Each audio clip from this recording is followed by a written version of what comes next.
Sue, thank you very much for joining me today on the What is a Good Life podcast. Since having a number of delightful and insightful conversations with you, I've been really looking forward to having this conversation with you today.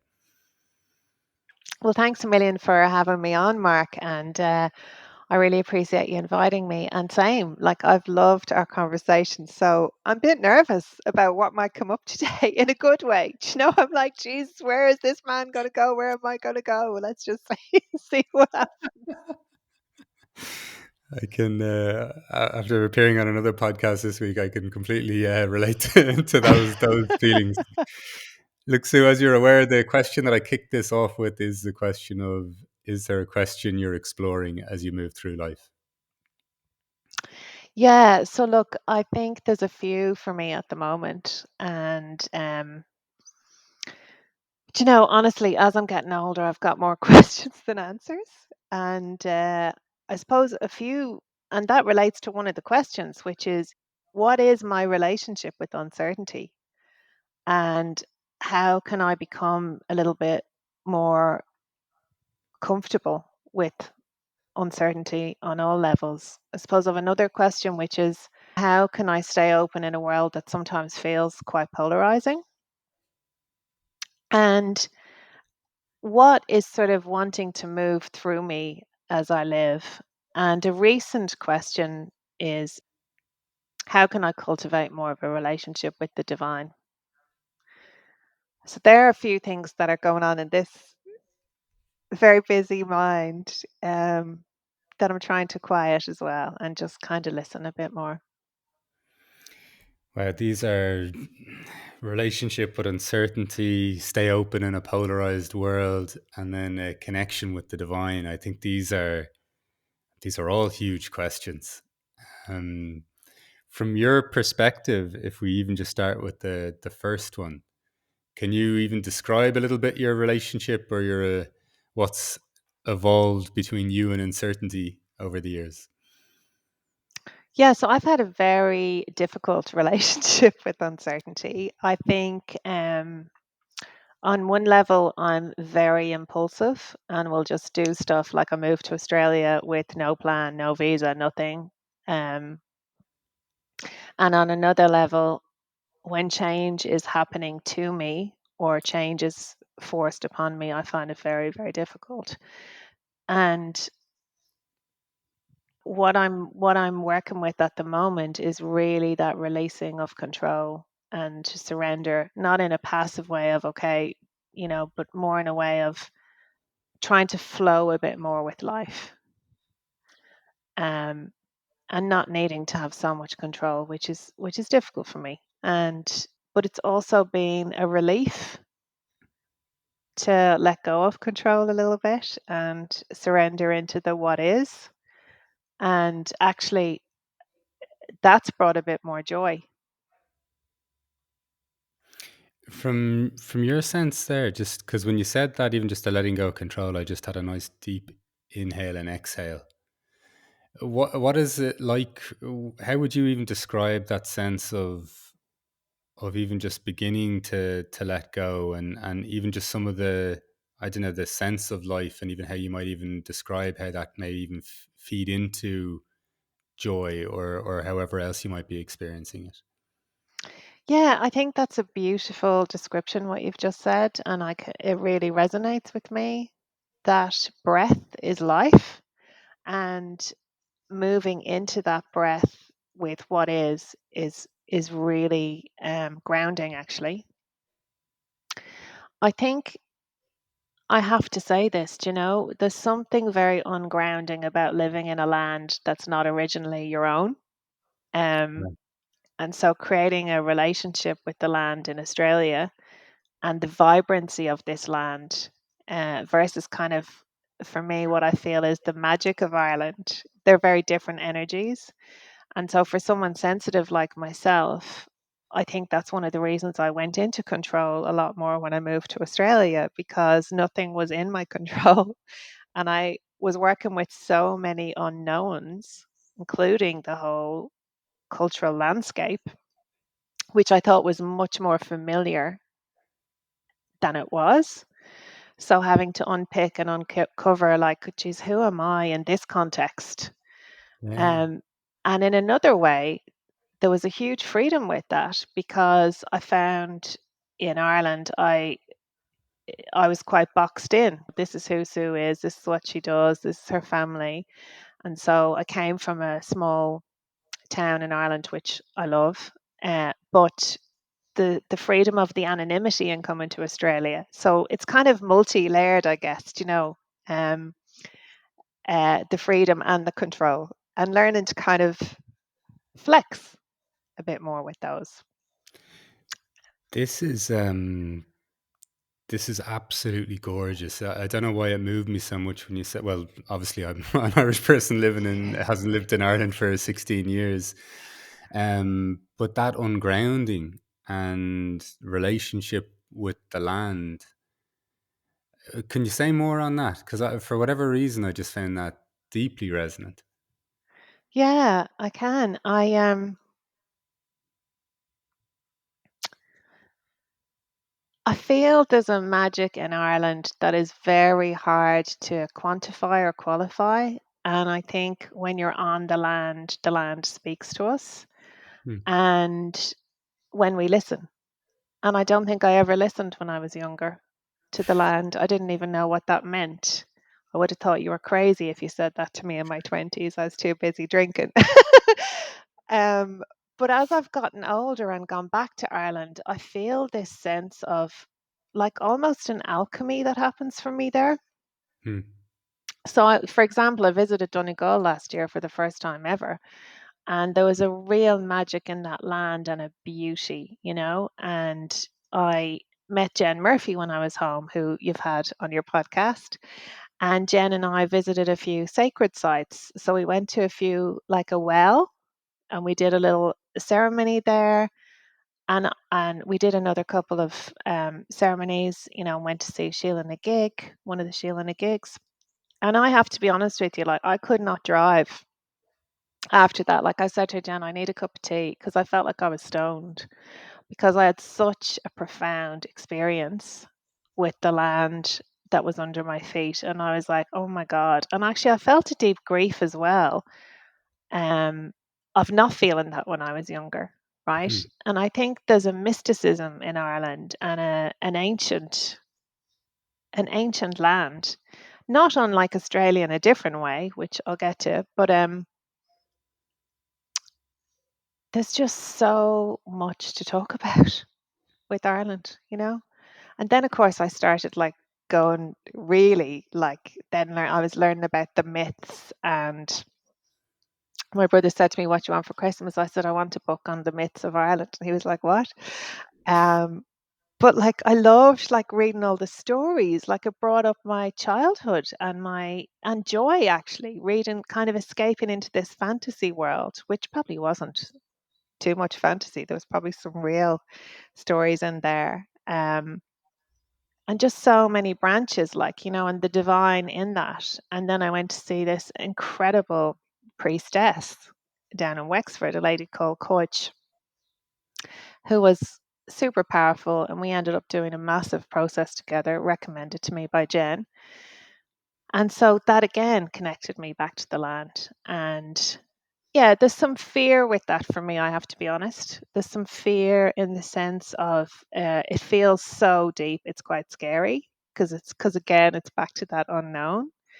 Um, but there's such a deep beauty in the land of your birth, I think, that cannot be replicated anywhere else, no matter how much somewhere feels like home. There's a homeland for me. And even like learning to speak Gaelic again, because my dad was a fluent Irish speaker. So he spoke Irish to me a lot in the home. And I was really crap at maths and science and all those things growing up, but I was always fairly okay at languages. And even just like getting my mouth familiar again with what Gaelic feels like, what the Irish language feels like. And I know it's a bit of a thing in Ireland at the moment, but for me, it's kind of a link with my dad who's passed, and that feels special too. So, and I don't know if I would have had that experience if I'd stayed in Ireland. Would I have appreciated what I missed? Would I have noticed what was in front of my face? Probably not. So that's just a little bit of a, yeah. Jesus, that's I don't know. That's moving so many kind of energies within me. If you get me, I'm really just curious, even though just to the that what was occurring. Could you even give us a bit more of a sense of what was occurring, even to the feeling that you wouldn't have even have felt like you could have driven after visiting a few particular places or a well or whatever it may have been, and whatever else it may have been, because that sounds really almost like this deeply overwhelmingly. I don't know. Remember, we even just mentioned at the start, just even of joy or something. Like it sounded like something deeply resonant and overwhelming in a positive way, almost, but just in a almost in a discombobulating way as well, with the intensity of it. Yeah, that's it. I think, look, do you know, it's very difficult to talk about because it's almost like something happened in my soul and my mind hasn't caught up with it yet. And I'm kind of okay with that because it's one of those things that I don't really have language for. So I don't know if I can I don't know if I can explain it, if that makes sense. But what I can say is it felt, and this is obviously, geez, I had no intention of going here, Mark. So you're a great man. You got me there already. It's deeply personal to me. Like it felt like a profound connection with the divine. Yeah. And one of the places we went to was the well of St. Bridget, one of the wells of St. Bridget. And that was a particularly powerful connection with kind of the divine feminine, actually.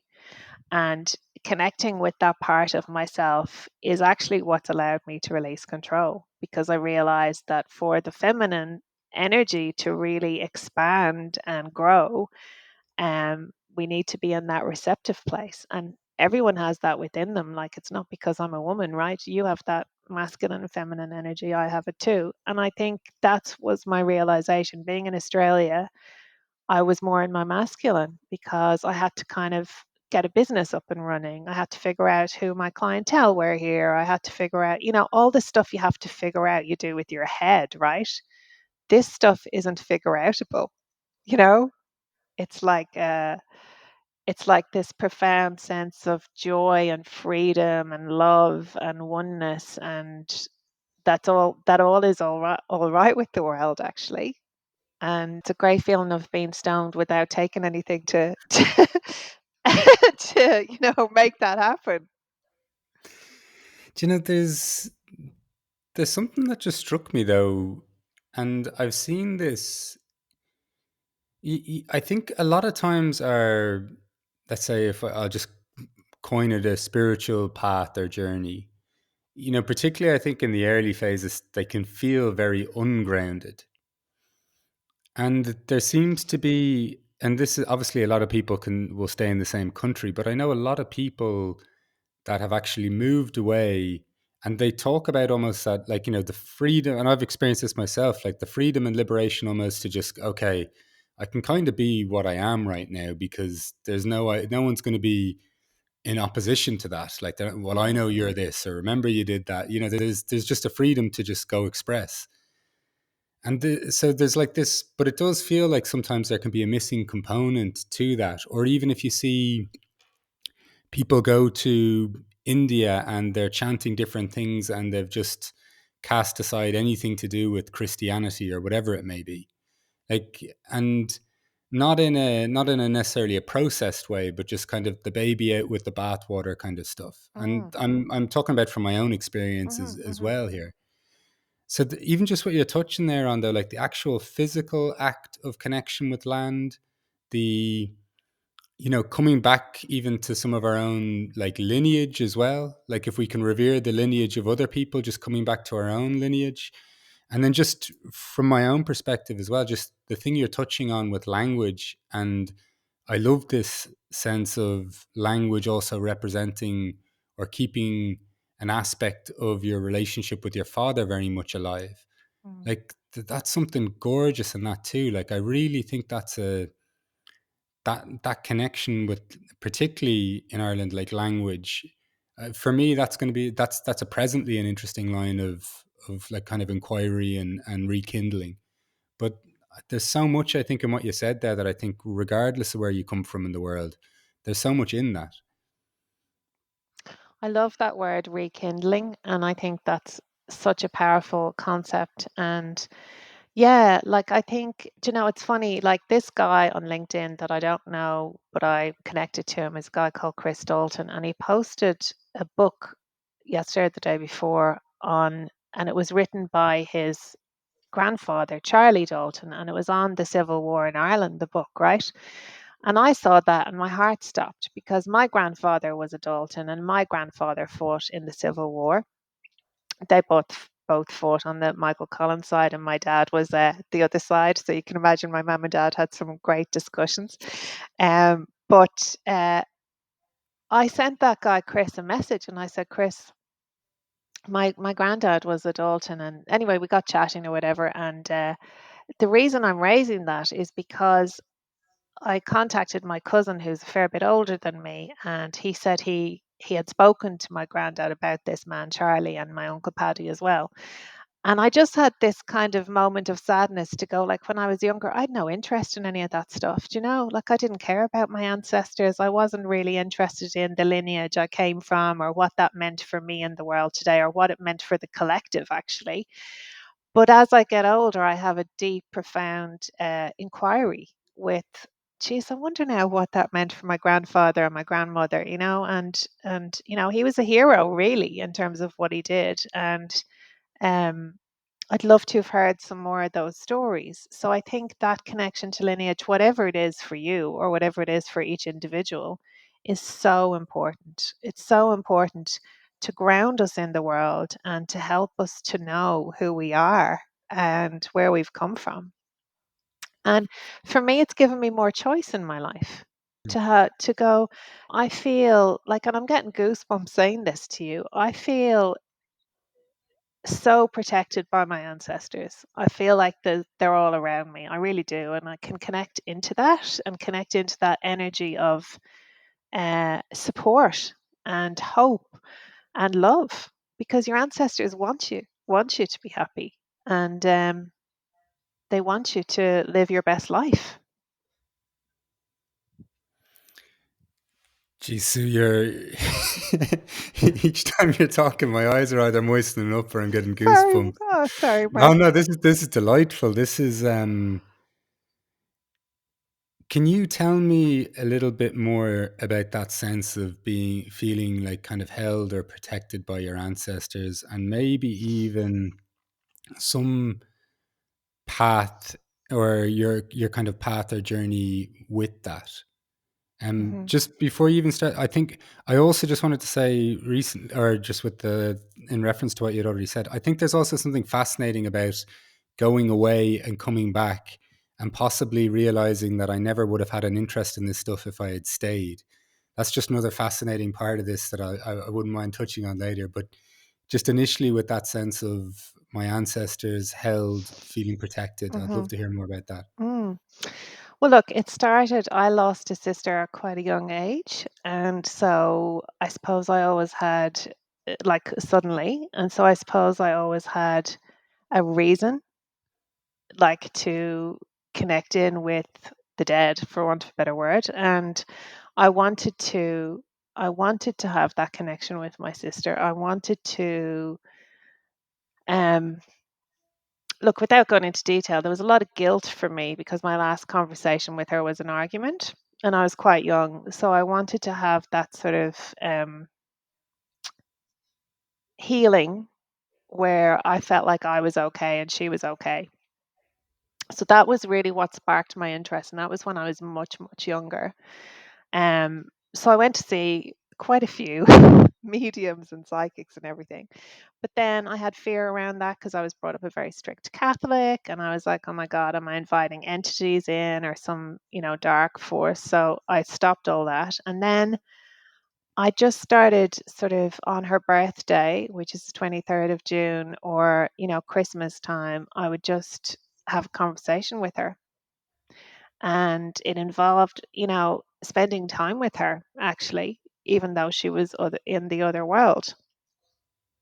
And I felt her presence very strongly around me. And like things would happen that would freak me out. Like, I would think about her and then I'd turn on the radio and her favorite song would be on, or like just loads of stuff, like just loads of stuff. And I would be like, oh my God. But that gave me such a sense of peace.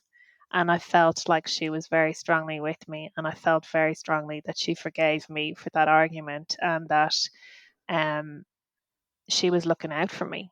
And that was very special for many, many, many reasons, because it was a difficult time, because there was a lot of illness in my family when I was growing up, and it was just a difficult childhood from that perspective. And then I became very, very close to my uncle Paddy, who's since passed. And my uncle Paddy, without a doubt, the best man I've ever met in my life. Like, just I'm gonna get emotional now. Like, I actually don't have any words to describe him, because he was so pure, actually, just such a pure man. And I could sit with him for hours without saying a word. And my mum would be saying to me, "What did you talk to Uncle Paddy about? To Paddy about?" And I'd be like, "Nothing. We just sat there," which was alien concept in my family, do you know, because we're all talkers.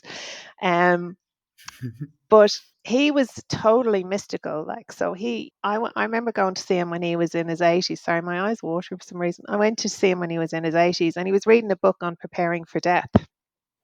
So I had conversations with him that I've never had with anyone before or since, about death, about dying, about the other side, about mysticism, about religion, about contemplation. And so he sort of encouraged me to cultivate that relationship with whatever was coming up for me. Like, I just didn't feel any judgment from him. And so when he passed, which was 2014, I think it was, I was actually in Bali on a retreat. And I was water fasting at the time. I was doing a 21-day water fast. And because I was fasting, right? You don't realize how much you think about food until you're fasting. Because I was fasting, um, and I'd no internet, like there was no distractions, no TV, nothing. The night I was going to come home to Ireland, and then I decided I wouldn't for the funeral. I decided anyway. That's a whole other story. But I did a little ritual myself in Bali, and I felt his presence very strongly.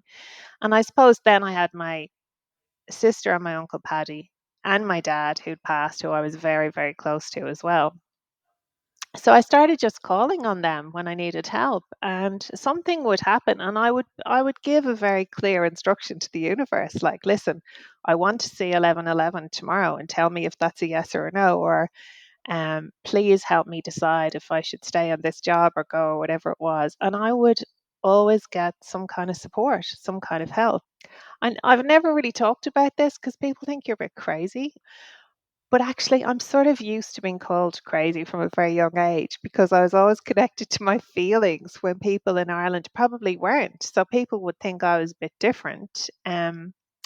So I suppose, to answer your question, it's just those very simple things that connect me into my ancestors, and having some material things around me. Like, I've got a music box that my uncle Paddy had. I've got uh, a photo of my mum on my desk. Like, I've got a little altar here, do you know? And there's sort of connections with the ancestors on the altar, I guess, as well. Um, I've mentioned this in another podcast before, but I had this little copper angel from an auntie of Wow. mine who passed, who I would have called when she was living. So it's no eulogy or exaggeration in someone's death, but Saint Mora, just for the way she behaved or conducted herself. The this Wow. sounds so. This sounds. Can you just give me a sense of, because this has me absolutely captivated.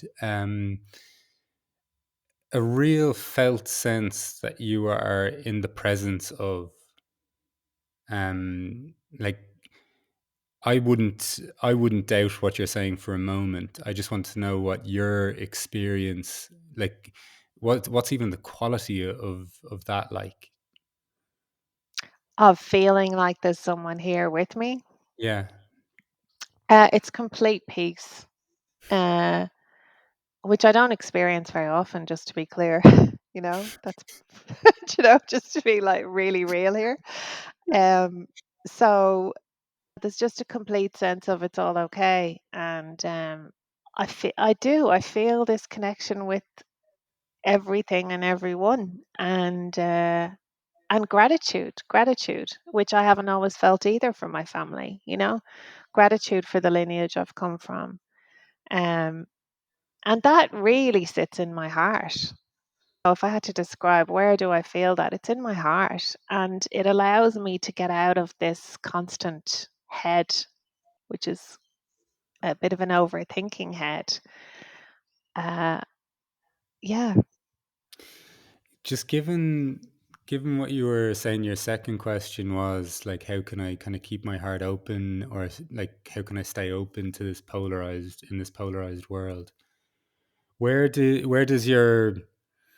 these experiences sit in that? Like, I know you're talking about realizations that occur from either opening or letting go of control, um, an observation or awareness of your relationship with uncertainty, this deep curiosity you have, and even just that's blossoming, obviously, even in terms of lineage, land, relationship with Ireland, the groundedness, um, and then these so kind of many kind of notings or flutterings of divinity, even with some of the things you're describing, or an exploration of that.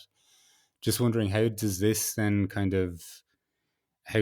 kind of affect the exploration or the experience of walking with that question? Yeah, it's a great question. And I think it depends on the moment and the day and the time. And from stuff as simple as like I didn't sleep very well last night. So would I Mm. say I was connected to the divine today? No. Do you know, I wasn't in a great place today. Um, but actually in kind of getting ready for this evening with yourself, Mark, I I stopped and I paused and I slowed down and I connected inward. Do you know, I connected in with myself.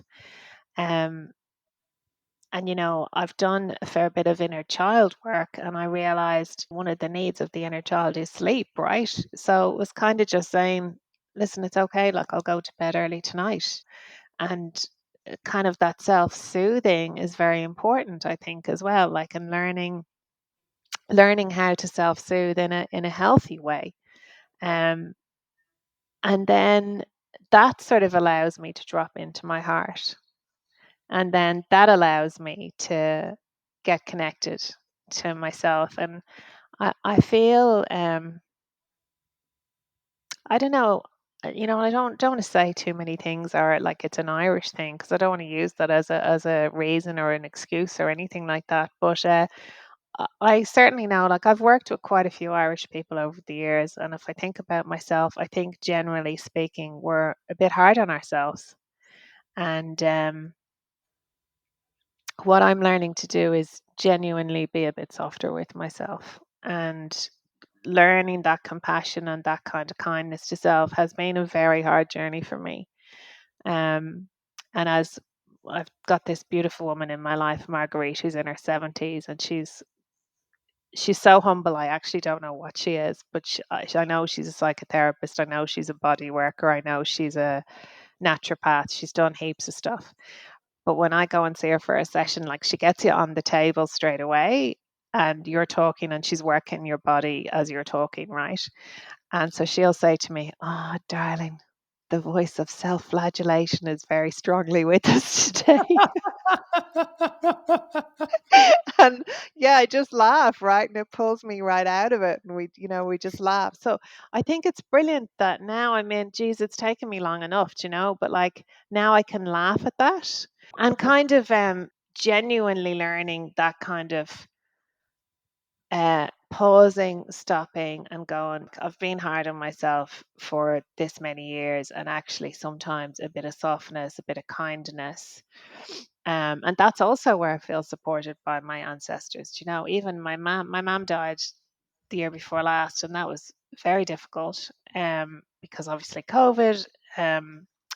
She was sick, I couldn't get home, etc. Everyone has a COVID story. Um, and then having the privilege to I spent 8 months in Ireland in 20, God, I can't remember, 2023. And so having that time there with her, and we had a tricky enough relationship when I was growing up. So we had a lot of conversations that were very healing for both of us. And I suppose, that conversation is ongoing.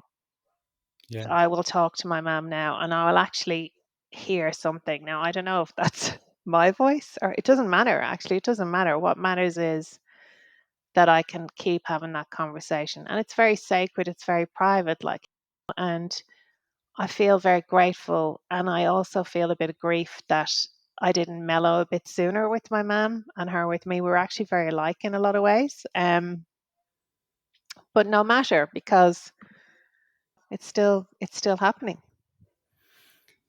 I honestly think that's one of the most graceful observations we can make when anything occurs, um, that it's happening now. Like it can always be, why didn't I do this 10 years ago or 20 Yes. years ago or whatever it would be, but just the appreciation that it is actually happening now. And I just love the capacity for you to sense or to still be in conversation in situations like, are you, when someone's passed, when maybe for other people that might be just the end of it, or do you know what I mean? Like there seems to be something so eternal about that. Like it's almost like an eternal conversation, and I don't know. I think that there's something really staggeringly beautiful about that. I love that. I've never thought of it like that. Eternal conversation. That's beautiful. Um, but I also think for me, if I thought I was alone in this world, like I'd jump off Sydney Harbour Bridge, because what's the point?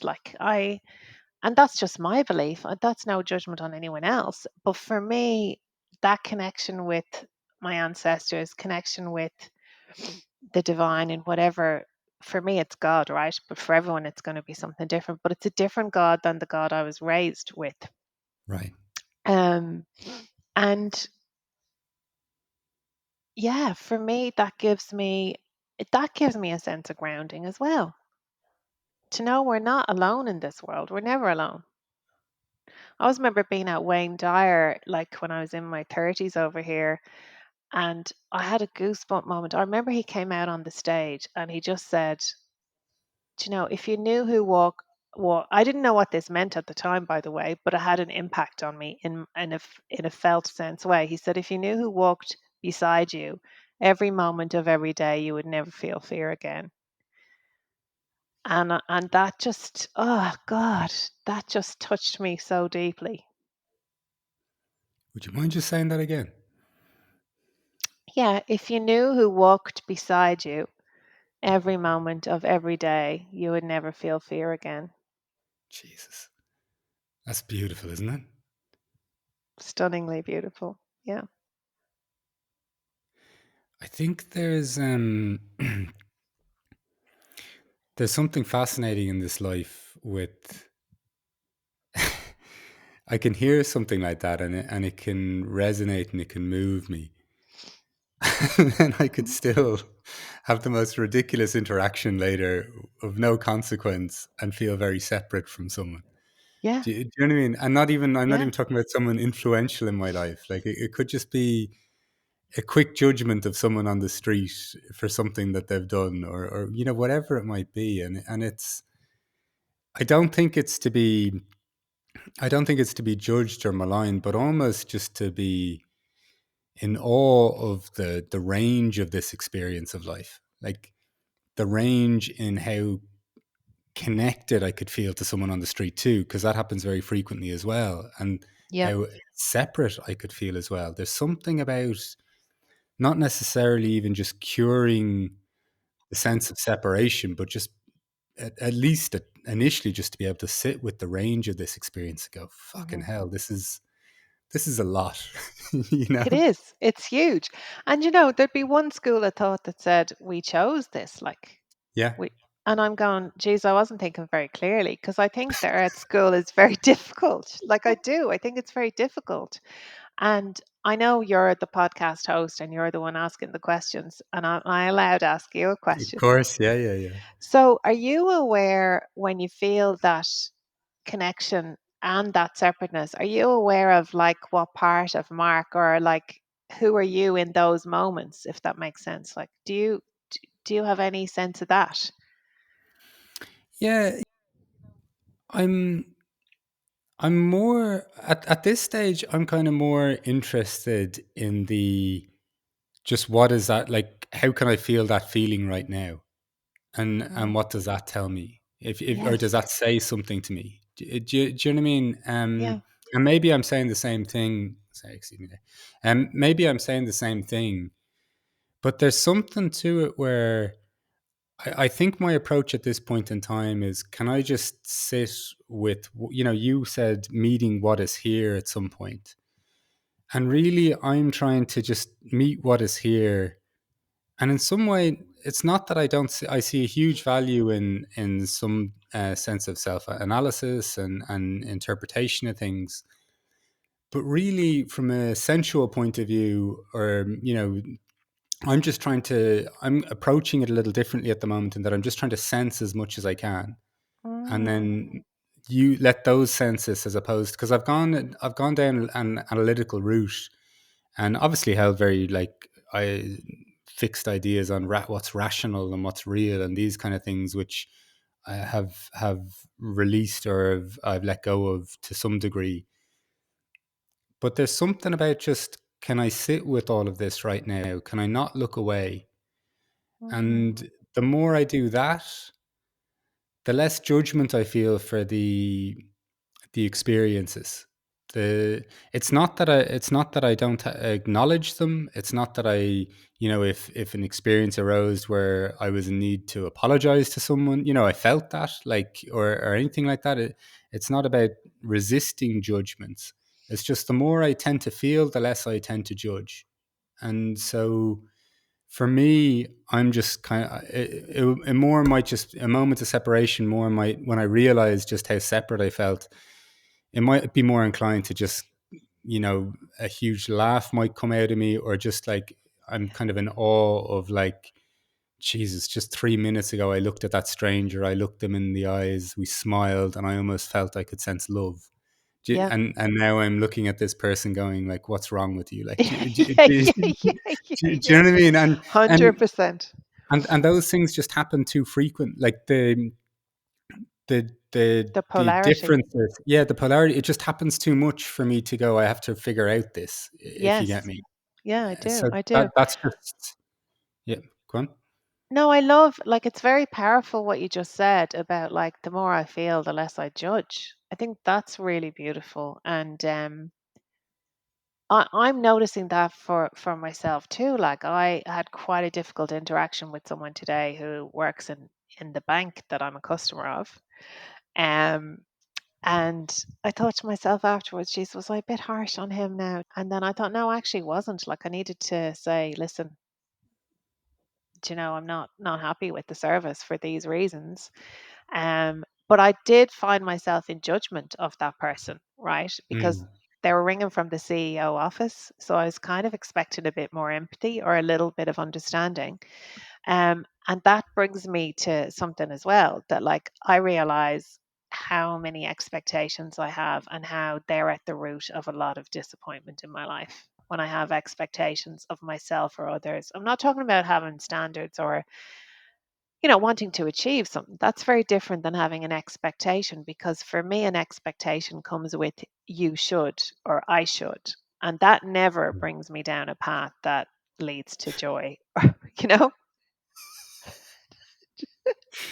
It's shocking, isn't it? Like, it's it's shocking. It's shocking. It's like, and then you see it in the moment and you're just like, "Oh, Jesus, like, yeah." And I love, that's really helped me what you said about, like, The more I feel, the less I judge. Look, I have to write that down. That's really beautiful. But isn't it remarkable though, the literally when it's, and none of this makes it easy to live and experience and embody, but just what you said there about the expectations, and also then even just like momentary desires that arise for something to be different than what presently is. Mm, And just like the, if you're aware of, like, if you're not in a highly distracted or intense situation, even when I don't feel under threat, like I could be sitting in a coffee shop, and if a desire arises or an expectation of something arises that isn't met, it's like, I'm just sat in the same coffee shop, surrounded by friendly people. Do you know what I mean?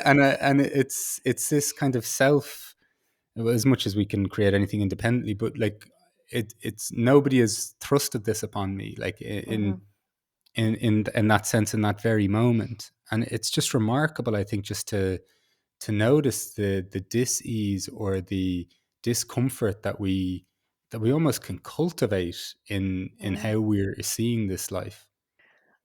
This might be too strong a thing to say, so call me on it, but I almost feel like there's a part of the human condition that is addicted to a bit of misery, do you know? Yeah. And I had a great teacher, Jackie Bushell, who taught me Reiki when I got into the woo woo stuff a bit more. Although I shouldn't say woo woo, that's a bit disrespectful to the tradition. But Jackie said to me one day, and I never forgot it. She said, "Sue, I wasn't in a great place. Let's just put it like that." And I was talking to Jackie about it, and Jackie said, "Oh, Sue, there's such a deliciousness in being in the victim, isn't there?"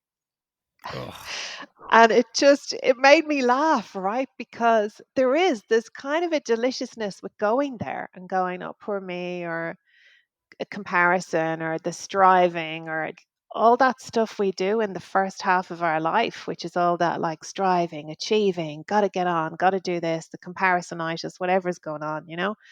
And actually, for me, with menopause, even though there's been grief with menopause, like the fact that I will never have a child, even if I wanted to now, even though I'm too old, like it's just not physically possible for my body, right? And that's like a sadness that I've had to deal with. But also, the freedom in menopause because we know the people pleasing hormone goes down a bit. So that's when women get a bit more assertive and a bit like actually there's a lot of rage in women that needs to be uh, understood. And if you look at the Irish context around that, there's plenty we could talk about there. And I think Sinead O'Connor was she was a powerful prophet, actually, Sinead, in many respects, and we did not respect her and value her what she brought to us in Ireland, which is often the case with people. But uh, the freedom that comes with menopause means that I don't know. There's just a different experience with life. Then, do you know? You just become a bit more who you are, I guess. And as you know, like who you are is always changing, right? But yeah. there's something there. There's something there about like becoming and accepting and connecting rather than striving and achieving and comparison. Do you know? I think the one thing I've also when I said the more I feel, the kind of less I judge.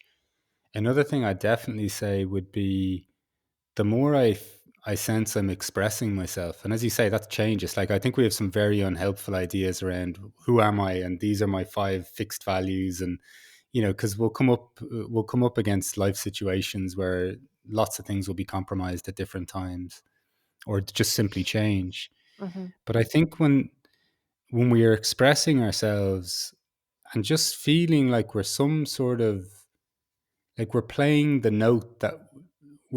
note within us that resonates with us when we play it, like that doesn't feel like there's any distortion to it, like it feels like and I don't mean pure note in the sense of some ascension and purity, but I just mean like you are what you are, like, and it's a really, I think it's a really, what you're saying there, there's some really important stuff, because like I don't think, look, we're going to change. And I think there's, as part of us, there's some inclination to grow, like that isn't, I think, ego based, or that isn't in that striving that might bring us misery. But I don't know, just in a desire to revel in the extremities of your being, or like and I don't mean extreme as in pushing beyond the barriers, like, but like really just filling out what you are. Yeah. And I don't know, I think there's a beautiful, like, I think that's beautifully underappreciated sometimes, because I think there's a very subtle difference, but it means you still get to grow, you still get to experience different things, but it doesn't come as, I think it probably links to what you're saying. It doesn't come with almost this expectation, or it's less about the outcome, and it's more about the being of it. Yeah, I love that. And I think like where that really resonates with me and what I just build on that would be to say like that creative expression for me comes from contemplation. Mm. And the contemplation comes from a sense of beingness, whatever that means to you. It might be walking in the park, it might be sitting in a coffee shop, it might be, but it's a sense of it's a sense of um for me, the nervous system work has been life changing. Do you know, like actually learning how to regulate my nervous system and learning when my nervous system is dysregulated and working with that.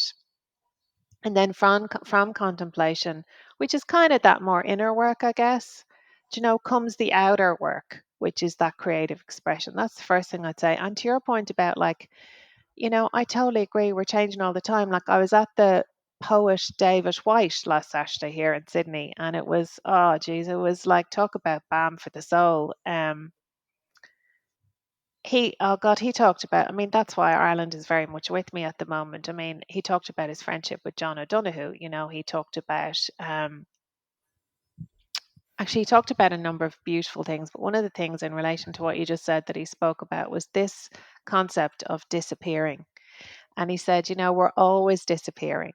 So, Mhm. someone new appears and then that person disappears. And he said, he was talking about particularly for parents, you know, your child is disappearing and they're leaving home, and you actually didn't ever know who they were because they've got their own path and their own journey. And um, I love that concept of like, yeah, we're always disappearing because you, Mark, are not the same person who did your first podcast, right? Do you know, like, Yeah, yeah. or whatever, right? Like we're constantly growing and evolving, and whether we want to or not, actually, do you know, whether we want to or not. Um, so not everyone chooses a path of growth, and that's okay. And I've got to be honest. Sometimes I wish I didn't. Sometimes I do. I wish I was living a suburban lifestyle and could be happy with that, right? Because I think there's a lot of highs and lows that come when you choose a particular path or when it chooses you. Um, Yeah, I'd echo that in many ways. Like, and I think it's almost the range of life or experience that you no longer kind of insulate yourself from, or have, not even deliberately, but just either maybe even in something not holding true anymore, and then a line of inquiry emerging that you just, you mentioned earlier around uncertainty, and I think there's so much uncertainty and letting go of control as you wander down this path, or is it like that's the plural you I'm referring to. One mhm. thing I wanted to touch on that you had mentioned earlier that I was really intrigued by, and it was also one of the last questions you mentioned, like how can I cultivate a relationship with the divine. You mentioned the divinity that you're connecting with now feels very different from earlier in life. Just curious around what that journey has been like as such, or even just what your sense of it is now, in whatever direction you want to go with that. Yeah, sure. Um, so look, I feel like I was brought up in a very rule-based Catholic tradition, uh, where there was a lot of fear. There's a lot of love as well. Do you know? There's a lot of fear around that relationship with God. And um, sorry, I just had this memory which I have to share, which was like I I was only like young, right? And I was very much in love with this guy. And let's just say we were intimate. And so that created this sense of huge guilt for me and huge, really caused a lot of suffering for me, actually. And I remember there was a retreat on in the church where I grew up. I grew up in a little place called Clontarf in Dublin, and I somehow ended up in that retreat by myself. And the priest was talking to people one on one in a face to face confession type scenario, and I ended up sharing with him what had happened and how I was feeling. And he was so beautiful with me. He just said to me, "Listen, darling, where there's love, there's no sin. So don't even think about it again." And for me, the freedom and the peace and the relief that gave me as a very young woman, I'll never forget that priest for um, for giving me that gift actually.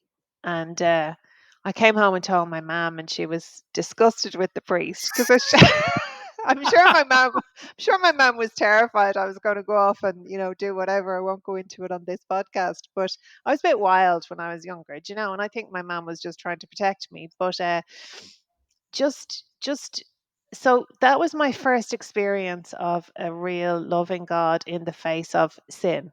Like I was presenting this man who I thought was the authority figure who had the answer to my life, which of course is not true. The authority is within us. But that gave me a lot of hope. And I think when I came to Australia, I basically rejected everything Catholic. And I rejected everything Irish, if I'm to be really honest. I kind of, my best friend from growing up, one of my closest friends, I should say, so a couple of very close friends, but she was here, so stayed with her. But I basically rejected everything, and then I became very ill in my 30s. I got chronic fatigue syndrome, and I know you like this woman as well because I heard you talking about her before, but on the podcast, I think. But I discovered the work of Caroline Miss or Mice. Okay. And Caroline talks about chronic fatigue as being a potential representation of being torn between two things and a separation between your mind and your soul. And also for me, there was a separation between Ireland and Australia because I was living in this constant state of I love Ireland, but I love Australia. I mean, I'm still in that place, I have to be honest. But um, actually, then discovering where I wasn't integrated really, really started me on a spiritual path again. And I started meditating daily. And I have still, that's the one practice I've kept up, for the past 20 years. Um, so meditate every day. And then very slowly, I started discovering God again. And yeah, it's been a very joyful path for me, actually. And, I had a spiritual director, um, started going back to mass, which I never thought I would do. But it was because of one particular priest that I met who he said something to me that I was just like, I want to hear more of you. Because he was talking about, I was saying to him, I'm just really restless. Like, I just don't know what I'm meant to be doing with my life. Like, I'm doing this stuff in my business and I love it and I'm good at it and it's joyful for me, but I feel there's more. Like I feel like I'm meant to be doing more. There's more to life, whatever. And I remember he just looked at me and he said, "Yeah," and he quoted, I can't remember who it was he quoted, but he said, "We will always be restless until we rest in the arms of God." Phew. And that just like, oh, hit me really deeply.